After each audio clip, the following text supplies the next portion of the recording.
Selamat pagi, apa kabar Anda pemirsa? Berjumpa lagi dalam Berita Mataram hari ini. Sejumlah informasi penting dan menarik lainnya telah kami siapkan untuk Anda dan berikut di antaranya.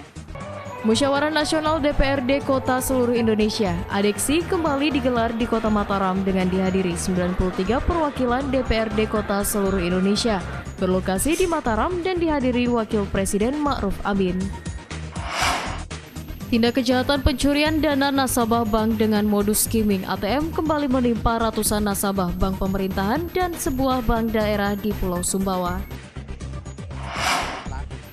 Siswa SMK 1 Lingsar Lombok Barat berhasil menciptakan mobil sampah listrik yang bebas polusi dan ramah lingkungan tanpa menggunakan bahan bakar minyak. Bersama saya Hulda Ramatia, inilah Berita Mataram selengkapnya.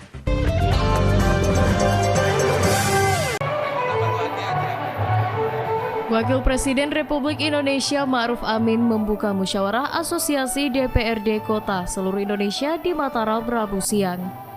Acara musnas yang dihadiri oleh 93 Dewan Perwakilan Kota seluruh Indonesia dilaksanakan untuk membahas isu otonomi daerah dan RUU Omnibus Law yang digagas pemerintah pusat.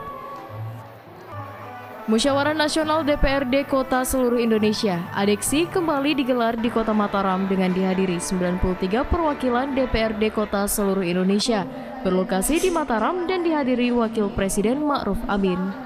Kehadiran puluhan perwakilan legislatif Kota seluruh Indonesia membahas sejumlah agenda penting dan sharing pengalaman. Berikut membahas isu terkini tentang isu otonomi daerah dan rancangan Undang-Undang Omnibus Law yang digulirkan pemerintah. Di depan para perwakilan anggota Dewan Kota se-Indonesia, Wapres Ma'ruf Amin menegaskan RUU Omnibus Law bertujuan positif untuk mensinkronkan regulasi dan sejumlah peraturan perundang-undangan agar menjadi mudah, fleksibel, sederhana, dan responsif. Adapun isu RUU Omnibus Law yang dianggap akan berdampak memangkas kewenangan daerah dalam konsep desentralisasi dan otonomi daerah merupakan hal yang keliru dan tidak berdasar. Justru menurut Wapres, nantinya Undang-Undang Omnibus Law akan memangkas aturan regulasi yang selama ini dinilai menyulitkan dengan tujuan untuk membangun iklim investasi dan ekonomi di daerah yang lebih maju dan berkembang. Perizinan yang terhambat, juga investor juga kurang tertarik untuk masuk ke Indonesia, dan banyak hal lagi. Karena itu pemerintah merespon dengan melahirkan Omnibus Law. Sementara dalam sambutannya, Ketua Umum ADEKSI sendiri menyatakan perlu membahas produk atau output dari RUU Omnibus Law dan mengkaji dampaknya bagi perkembangan di daerah ke depan. Karena mandat utama menyusun kepengurusan ADEKSI yang baru untuk 5 tahun ke depan. Berikut program kerjanya, serta yang tak kalah penting adalah membahas masalah terkini dalam kehidupan berbangsa dan bernegara. Selain menjadi ajang silaturahmi dan sharing pengalaman, Musyawarah Nasional ADEKSI yang bertema Respon Pemerintah Daerah Menyambut Omnibus Law diharapkan mampu memunculkan kesepahaman antara pemerintah pusat dan daerah terkait keluarnya produk undang-undang yang positif dan berdampak pada percepatan pertumbuhan ekonomi di daerah. Dari Kota Mataram, Hairul Amri, Tim Liputan, melaporkan.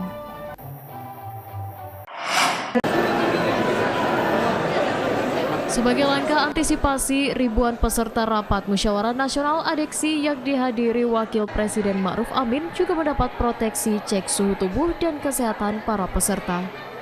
Selain melakukan pengecekan suhu tubuh, para peserta juga diharuskan untuk mencuci tangan dengan cairan antiseptik sebagai bagian dari standar kesehatan yang dianjurkan dalam menangkal resiko penyebaran virus. Berbeda dengan rapat pada umumnya, ribuan peserta rapat Musyawarah Nasional Asosiasi DPRD Kota seluruh Indonesia ADEKSI yang berlangsung di Kota Mataram Rabu siang mendapat pemeriksaan suhu tubuh dengan menggunakan alat thermal-scanner sebelum masuk ke dalam ruangan pertemuan. Tak hanya itu, petugas dari tim kesehatan Rumah Sakit Daerah Mataram juga memberikan sosialisasi kepada para peserta, sekaligus mengharuskan peserta untuk mencuci tangan dengan hand sanitizer guna menjaga tangan agar tetap bersih dari virus. Langkah sosialisasi dan pemeriksaan suhu tubuh tersebut dilakukan tim kesehatan untuk mengantisipasi penyebaran virus corona, mengingat para peserta yang hadir datang dari seluruh kabupaten kota di Indonesia. Langkah protektif dengan standar prosedur yang dianjurkan WHO tersebut mendapat respon positif dari para peserta sebagai upaya dini mencegah resiko penularan virus COVID-19 yang tengah mewabah saat ini di sejumlah negara termasuk di Indonesia. Itu sudah cukup bagus. Kalau misalnya bisa pun, kalau misalnya tidak ada wapres datang pun, kalau misalnya bisa kita setiap ada kunjungan kemanapun di tempat hotel atau di mall segala, seharusnya itu seperti ini. Jadi ini meskipun tidak ada pejabat datang, tidak ada wapres datang, Harusnya seperti ini juga. Sementara itu, Wakil Presiden Republik Indonesia Ma'ruf Amin dalam pidatonya mengatakan bahwa masyarakat harus tetap waspada untuk menghadapi virus corona dengan menjaga kebugaran tubuh serta meminimalisir dengan menjaga pola hidup bersih. Ternyata di sini ada yang bisa menangkal corona yang ditawarkan oleh Pak Gubernur, yaitu susu kuda liar. Untuk diketahui, rapat yang diadakan oleh Asosiasi DPRD Kota seluruh Indonesia tersebut digelar dalam rangka musyawarah nasional sebagai ajang silaturahmi membahas sejumlah perkembangan dan dinamika di masing-masing daerah, termasuk membahas rancangan Undang-Undang Omnibus Law yang tengah dirumuskan pemerintah dan saat ini telah bergulir di DPR. Dari Kota Mataram, Hairul Amri, Tim Liputan melaporkan.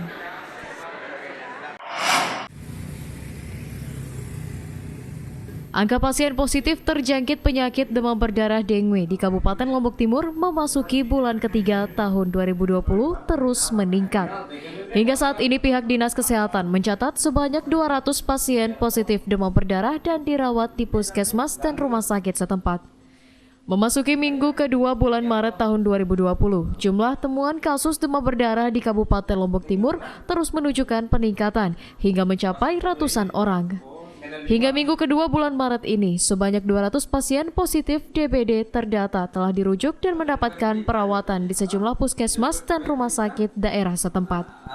Selain karena merupakan dampak masuknya musim penghujan yang menyebabkan banyaknya genangan, tren peningkatan jumlah pasien terjadi karena pola lingkungan pasca gempa yang menyebabkan banyak membentuk genangan air baru dan lembab, sehingga menjadi sarang nyamuk berkembang biak.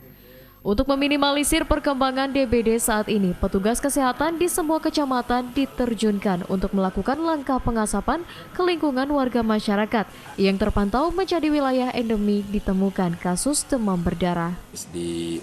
Kita di Lombok Timur sampai dengan minggu kemarin, ya, artinya laporan kita itu untuk minggu kemarin kan, karena minggu ini nanti di hari Selasa depan ada sekitar 200 kasus ini se-Lombok Timur.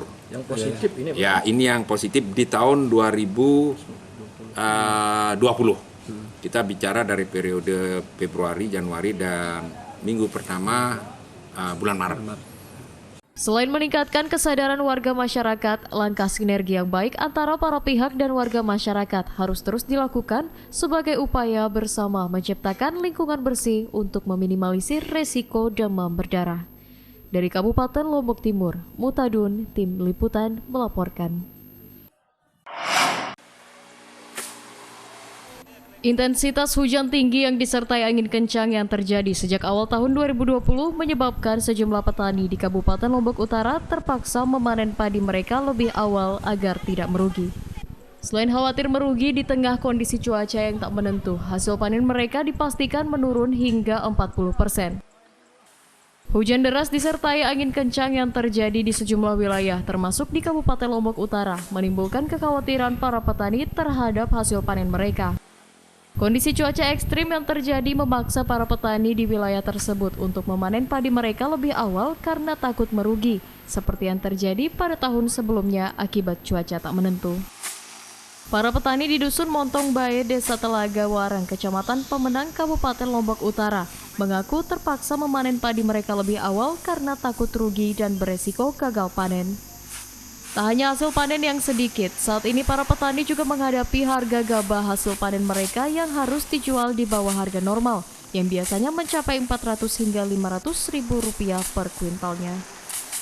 Selain menurunnya harga jual gabah yang dipanen muda oleh para petani, sejumlah petani juga mengaku produksi gabah yang dipanen muda juga kuantitasnya menurun lebih dari 40%. Bah, deman keruas nih. Habis panen nih. Tapi dengan kondisi ini menurun atau menurun? Menurun. Biasanya dapat berapa di sini? 20. Ya, 20 karung. Selain berharap kondisi cuaca segera membaik, para petani juga berharap pemerintah bisa memberikan bantuan berupa pupuk dan bibit untuk menekan biaya produksi mereka dan tidak membebani mereka memasuki musim tanam berikutnya. Dari Kabupaten Lombok Utara, Ahmad Sonhaji, Tim Liputan melaporkan.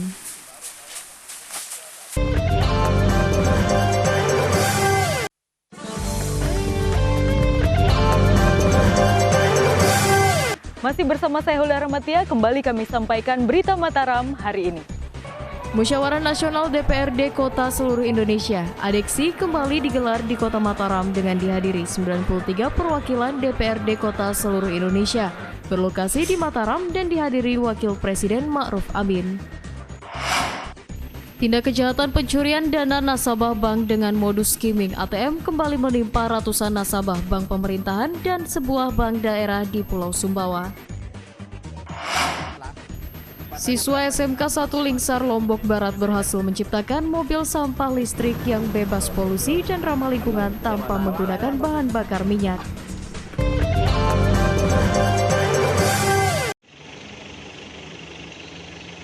Tindak kejahatan pencurian dana nasabah bank dengan modus skimming ATM kembali menimpa ratusan nasabah bank pemerintahan dan sebuah bank daerah di Pulau Sumbawa.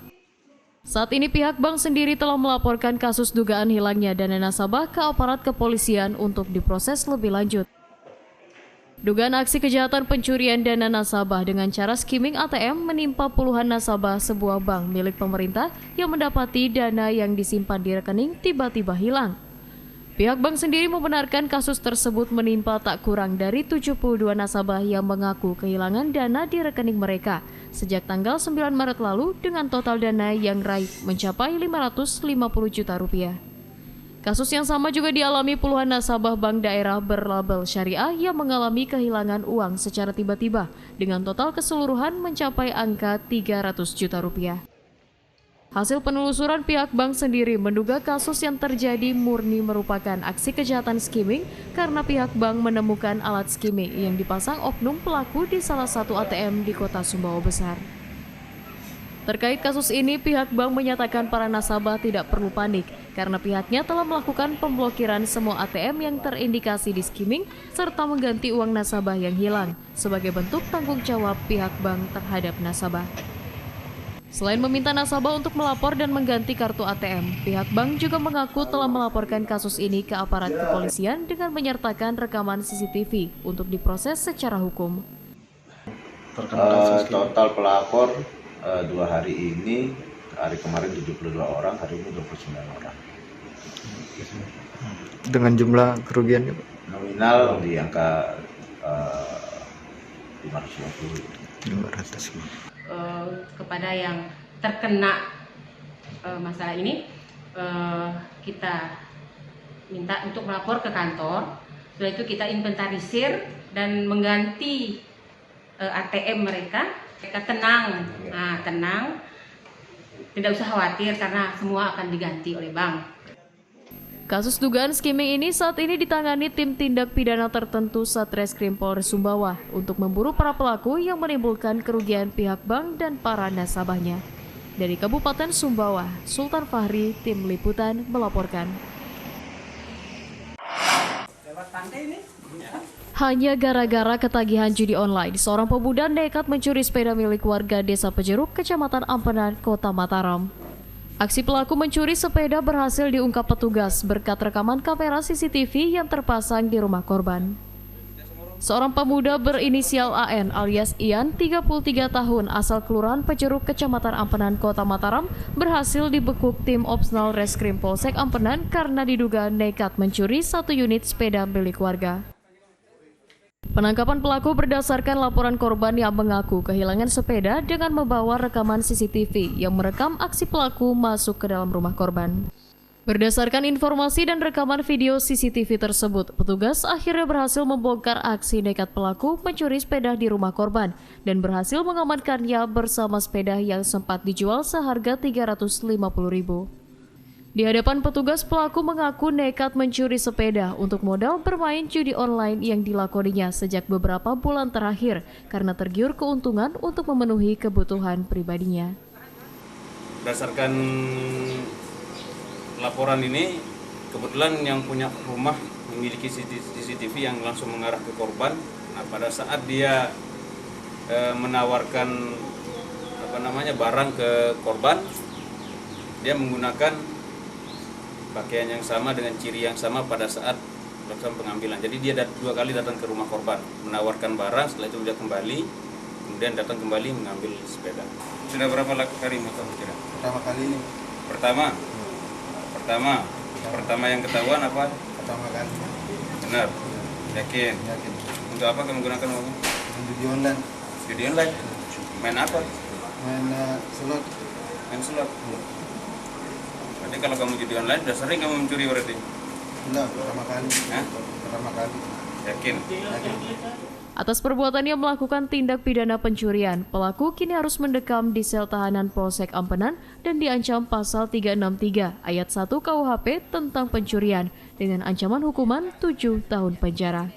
Dari Kota Mataram, Awaludin, Tim Liputan melaporkan.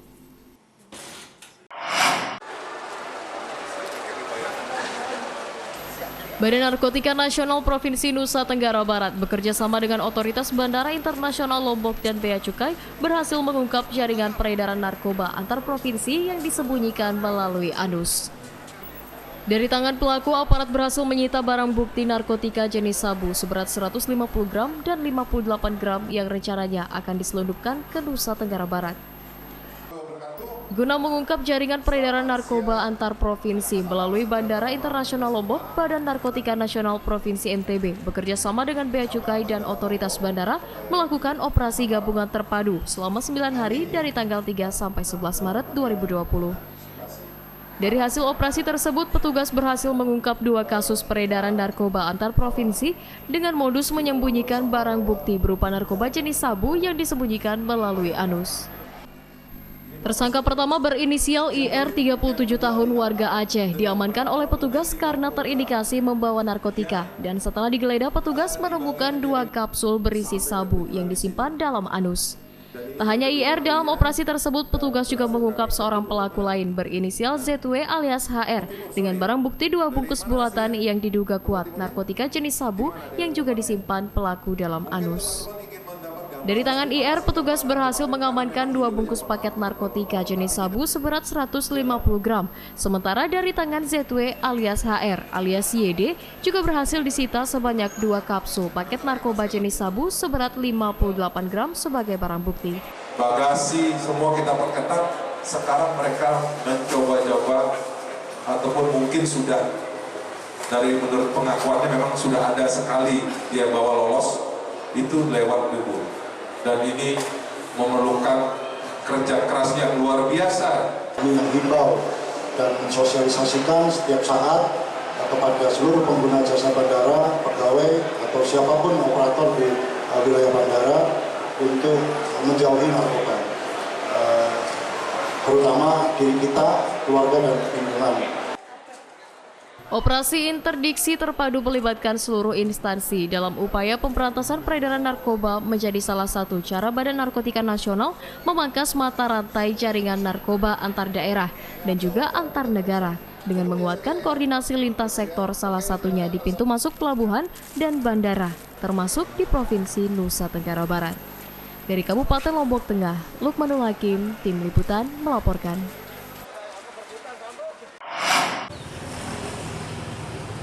Mewabahnya temuan kasus coronavirus yang telah sampai di Indonesia membuat pihak Lapas Kelas 2 Selong, Lombok Timur melakukan upaya sterilisasi dengan mengecek suhu tubuh para pengunjung lapas yang hendak membesuk tahanan. Pengecekan suhu tubuh dilakukan petugas guna antisipasi dini resiko penyebaran virus corona di kalangan petugas maupun ratusan penghuni lembaga pemasyarakatan. Langkah antisipasi resiko penyebaran virus corona terus dilakukan para pihak termasuk Lembaga Pemasyarakatan Kelas 2 Selong Kabupaten Lombok Timur yang gencar melakukan upaya sterilisasi yang dilakukan terhadap petugas, penghuni dan juga pengunjung Lembaga Pemasyarakatan. Proses sterilisasi salah satunya dilakukan petugas dengan mengecek suhu tubuh para pengunjung yang datang membesuk para warga binaan satu persatu secara bergiliran sebagai upaya dini meminimalisir resiko masuknya virus ke dalam lapas. Tak hanya pengunjung, petugas atau tamu dari pihak manapun yang datang ke Lapas 2B Selong diwajibkan untuk melakukan pengecekan suhu tubuh sebelum mereka memasuki di area bagian dalam lapas sebagai protap tambahan. Langkah pemeriksaan suhu tubuh tersebut dilakukan sesuai dengan standar awal guna mengetahui seseorang memiliki suhu tubuh yang melebihi kewajaran untuk selanjutnya diambil tindakan lebih lanjut oleh pihak medis. Langkah preventif yang dilakukan pihak Lembaga Pemasyarakatan mendapat sambutan positif dari para pengunjung sebagai langkah kepedulian terhadap resiko penularan virus bernama COVID-19 tersebut. Karena akhir-akhir ini booming sekali pemberitaan terjadinya virus corona. Kita lakukan pemeriksaan terhadap pengunjung untuk mendeteksi gejala awal ada tidak pengunjung atau petugas yang teridentifikasi untuk virus corona ini. Reaksi kami terhadap Lapas 2B ini sangat berterima kasih karena telah melakukan pemeriksaan terhadap virus corona dan virus lain-lainnya. Dan kami juga tidak risih yang diperiksa sama Lapas 2B ini. Sebagai standar operasional prosedur yang harus dilakukan pada saat ini, pihak lapas bersama tim medis rumah tahanan tetap akan melakukan langkah pemantauan dan pengawasan dengan pemeriksaan kesehatan rutin para warga binaan dan pengecekan suhu tubuh untuk para pengunjung sebagai upaya dini pencegahan resiko virus corona dan penyakit lainnya di dalam lingkungan lapas. Dari Kabupaten Lombok Timur, Muhtadun, Tim Liputan melaporkan.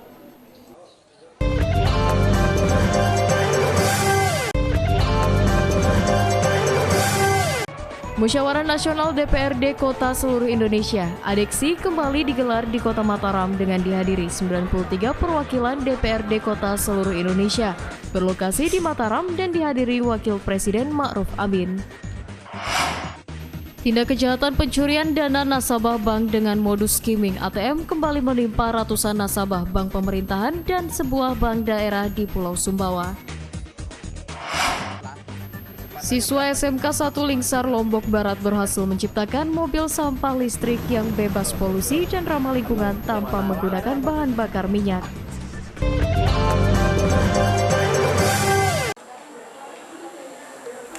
Ribuan calon pegawai negeri sipil lingkup pemerintah daerah Kabupaten Lombok Tengah yang telah mengikuti tes kompetensi dasar dinyatakan lolos passing grade oleh panitia seleksi di daerah dan dinyatakan berhak mengikuti proses seleksi berikutnya. Selanjutnya pada tahap berikutnya panitia seleksi akan melakukan perankingan 3 besar berdasarkan formasi yang dilamar agar bisa mengikuti tes sebagaimana regulasi yang telah ditetapkan. Pelaksanaan tes CPNS tahap pertama lingkup pemerintah daerah Kabupaten Lombok Tengah sudah tuntas dilaksanakan dan diikuti 15.330 pelamar dan sebanyak 4.670 orang dinyatakan lulus memenuhi standar passing grade. Pada tahap berikutnya untuk seleksi berikutnya meliputi tes kompetensi bidang, panitia selanjutnya akan melakukan perankingan 3 besar sesuai bidang yang dilamar untuk bisa mengikuti tahapan seleksi lanjutan seperti yang telah ditetapkan. Tahap seleksi kompetensi bidang sendiri akan mulai dilakukan panitia seleksi daerah pada akhir bulan Maret hingga awal Mei mendatang untuk memperebutkan sebanyak 473 formasi lowongan yang dibuka pada tahun ini. Pihak panitia sendiri meminta para pelamar untuk memanfaatkan kesempatan tersebut dengan sebaik-baiknya dengan hadir tepat waktu dan mengikuti tahapan seleksi dengan baik agar mendapatkan hasil yang memuaskan. Dari yang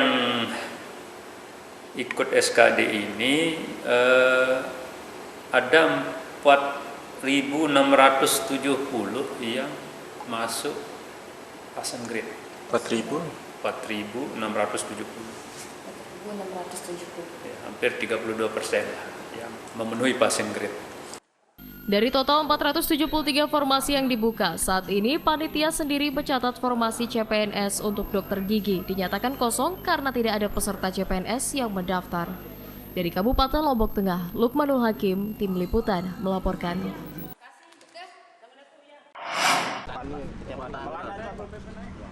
Siswa SMK 1 Lingsar Lombok Barat berhasil menciptakan mobil sampah listrik yang bebas polusi dan ramah lingkungan tanpa menggunakan bahan bakar minyak. Hasil karya mobil sampah listrik ini mendapat sambutan positif dari pemerintah daerah karena dinilai sejalan dengan program industrialisasi yang digencarkan di Provinsi NTB saat ini. Inilah mobil sampah listrik yang berhasil diciptakan SMKN 1 Lingsar Lombok Barat jurusan Teknik Energi Surya dan Angin Tesa yang menggunakan tenaga listrik tanpa menggunakan bahan bakar minyak dan ramah lingkungan. Mobil sampah listrik dengan panjang 2,40 meter dan lebar 1 meter dibuat para siswa dengan tenaga penggerak menggunakan sumber listrik dan membutuhkan tenaga 3.500 watt untuk jarak tempuh 60-80 km per jamnya. Kreativitas para siswa SMK di NTB tersebut mendapat apresiasi dari Gubernur NTB yang langsung mencoba kelayakan mobil sampah tersebut untuk mengetahui langsung tingkat kenyamanan dan juga kelayakannya. Cikal bakal kreasi mobil sampah berdaya listrik tersebut disambut baik Gubernur karena sejalan dengan program industrialisasi dan pengembangan SDM di bidang teknologi seperti yang dicanangkan pemerintah daerah dan harus terus didukung dan dikembangkan. Selain bisa menjadi prototipe kendaraan bebas polusi, hadirnya mobil sampah bertenaga listrik tersebut ke depannya dipastikan ramah lingkungan dan menjadi alternatif baru SDM para siswa di bidang teknologi. Tugas SMK itu bukan jual motor, tugas SMK itu bukan memproduksi motor, tapi sudah sampai sini panggil UKM-UKM, panggil semua pengusaha-pengusaha, kita udah bisa bikin. Nah, kita tugasin pada mereka untuk meniru ini, menyempurnakan ini. Pasti mereka ada ilmu baru yang tidak kalah hebatnya. Nah, dari situ kemudian kita pesan ke UKM-UKM itu, bukan pesan ke SMK. SMK itu sebatas ini aja udah selesai dia. Jadi jangan bebankan kepada SMK seakan-akan nanti SMA nggak belajar apa, suruh bikin motor aja, enggak. Sampai sini udah oke dia. Nah, tugas Pemda berikutnya mengumpulkan semua UKM-UKM yang punya bakat tentang ini. Nah, kita pesan ke mereka. SMK guru-guru tinggal ngawasin aja, ngajarin. Sambil kalau ada anak-anak yang pengen serius bikin ini, bikin perusahaan. Jadi bahan ini komponen ada 3 sebenarnya. Komponen yang kita rakit sendiri, rangkanya, baknya, kemudian suspensi, kemudian arm dan sebagainya. Ada bahan juga yang kita beli, misalnya ban itu kan mungkin kita produksi sendiri. Ada shock absorber kita juga beli, kemudian juga mesinnya. Sementara ini kita beli. Tapi seandainya kita diberi waktu ya kita akan buat sendiri, cuman untuk skala 1 buah kayaknya kurang efisien. Jadi kalau misalnya seperti tadi Pak Gubernur ingin produksi massal 1000 ya kita bisa buat, melibatkan UKM-UKM yang ada di NTB. Kemudian juga ada komponen yang kita datangkan dari luar yang impor, seperti controllernya dan sebagainya. Dalam rangka mengapresiasi hasil karya para putra daerah, ke depan pemerintah daerah berjanji akan menyediakan pasar dan membeli produk mobil sampah listrik tersebut untuk digunakan dan didistribusikan di sejumlah desa untuk alat pengangkut sampah atau kebutuhan lainnya. Dari Kota Mataram, Emi Kusuma, Tim Liputan melaporkan.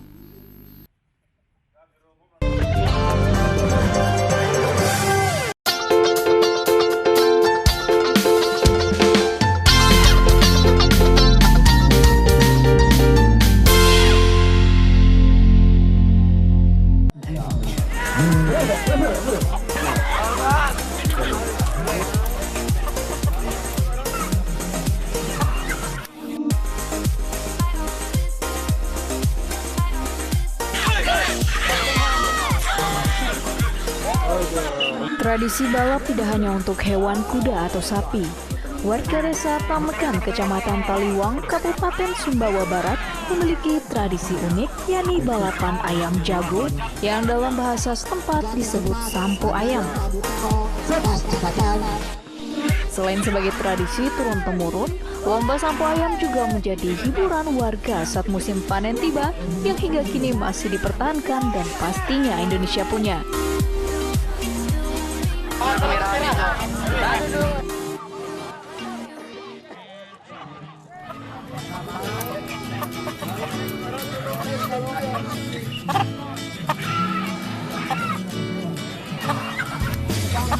Selain Selain kaya dengan objek wisata yang indah, Kabupaten Sumbawa Barat juga dikenal kaya akan ragam tradisi. Salah satunya bernama Sambo Ayam atau tradisi adu balapan ayam jago berpasangan yang hingga kini masih dilestarikan warga. Berbeda dengan tradisi balapan yang menggunakan hewan kerbau atau sapi, dalam tradisi ini hewan yang digunakan adalah sepasang ayam jago yang dipacu berlari dengan dipandu seorang joki melewati lintasan sepanjang 200 meter. Sebelum mengikuti lomba, ayam yang akan mengikuti dipasangi kayu noga di kedua pundaknya yang terbuat dari daun lontar dengan hiasan benang warna-warni sebagai ornamen hiasan, kemudian ditambah dengan bambu pengikat pada kedua leher ayam agar bisa berlari beriringan.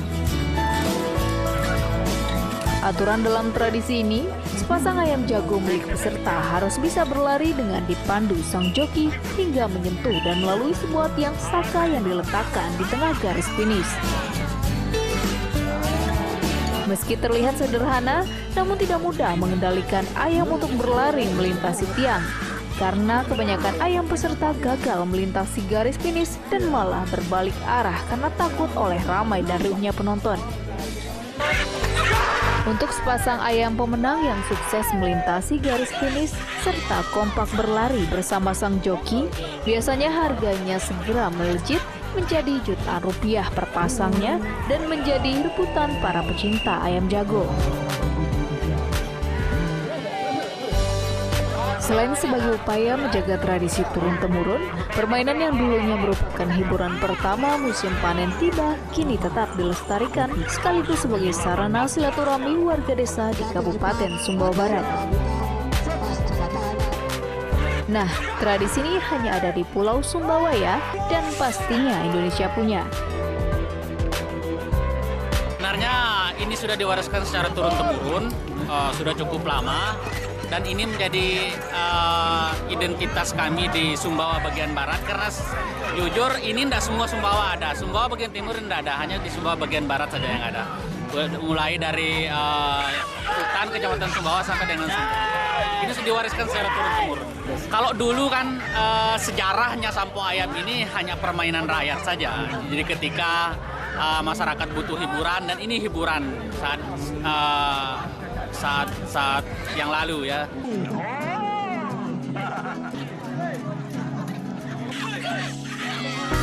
Sebagai tradisi unik dan telah ada sejak zaman dahulu, warga masyarakat desa tetap melestarikan tradisi ini sebagai salah satu event untuk mendukung agenda pariwisata di Pulau Sumbawa agar ramai dikunjungi wisatawan. Dari Kabupaten Sumbawa Barat, Tim Liputan melaporkan. Cepat, ada kesabutan, percepatan. Investor. Ya. Dua Pak.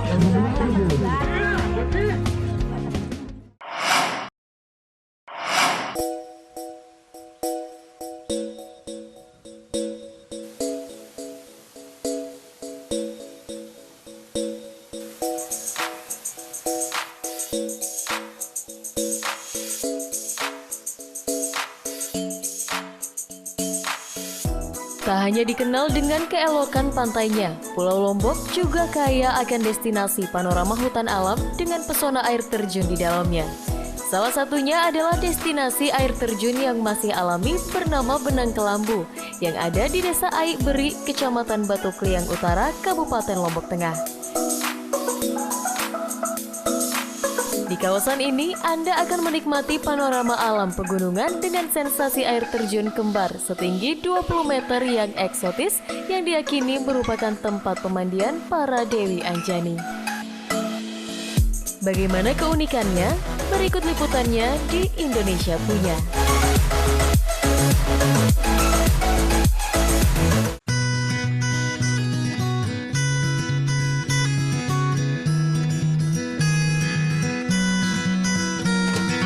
Inilah air terjun bernama Benang Kelambu yang berada di kawasan Kaki Rinjani, tepatnya di Desa Aik Beri, Kecamatan Batu Kliang Utara, Kabupaten Lombok Tengah, Nusa Tenggara Barat. Air terjun Benang Kelambu merupakan deretan air terjun eksotis yang ada di Kaki Rinjani, yang dalam bahasa Sasak berarti tirai atau penutup ranjang atau singgasana para raja zaman dahulu. Secara geografis, air terjun tersebut berlokasi di sisi utara, sekitar 1 km dari air terjun Kembar Benang Stokel dan memiliki satu garis aliran sungai alam dari lereng Rinjani.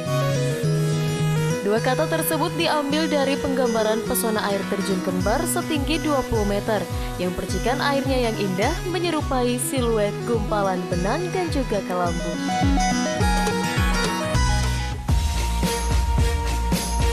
Selain dikelilingi oleh medan hutan natural yang hijau dan sejuk, sensasi embun air terjun yang jernih dan mengudara dan mengalir sepanjang tahun menjadikan kawasan ini tetap menjadi destinasi alami yang membuat Anda enggan untuk pulang. Warga sekitar juga meyakini bahwa kawasan ini menjadi lokasi membersihkan diri Dewi Anjani, sosok Dewi berparas cantik yang mendiami kawasan Gunung Rinjani bersama para bidadari pengawalnya yang sewaktu-waktu turun untuk membersihkan rambutnya di air terjun tersebut. Keindahan kawasan ini tentunya sudah tersohor tidak hanya di dalam negeri, bahkan ke mancanegara dengan eksotisme yang jarang Anda jumpai di daerah lainnya dan tentunya Indonesia punya.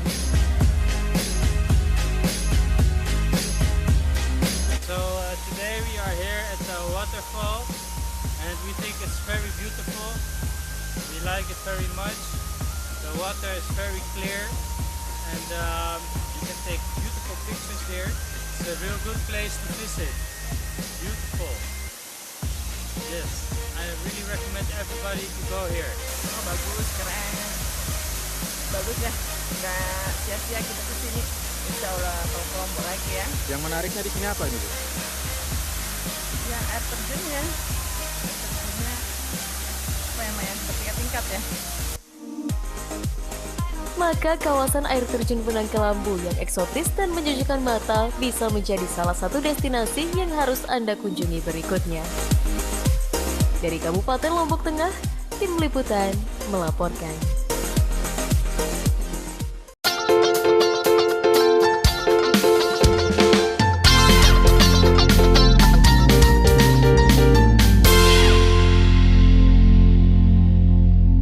Baiklah pemirsa, informasi tadi sekaligus menutup perjumpaan kita kali ini. Saya Hulda Ramatia beserta segenap kru SSJ yang bertugas pamit undur dari hadapan Anda. Terima kasih, sampai jumpa dan selamat beraktivitas.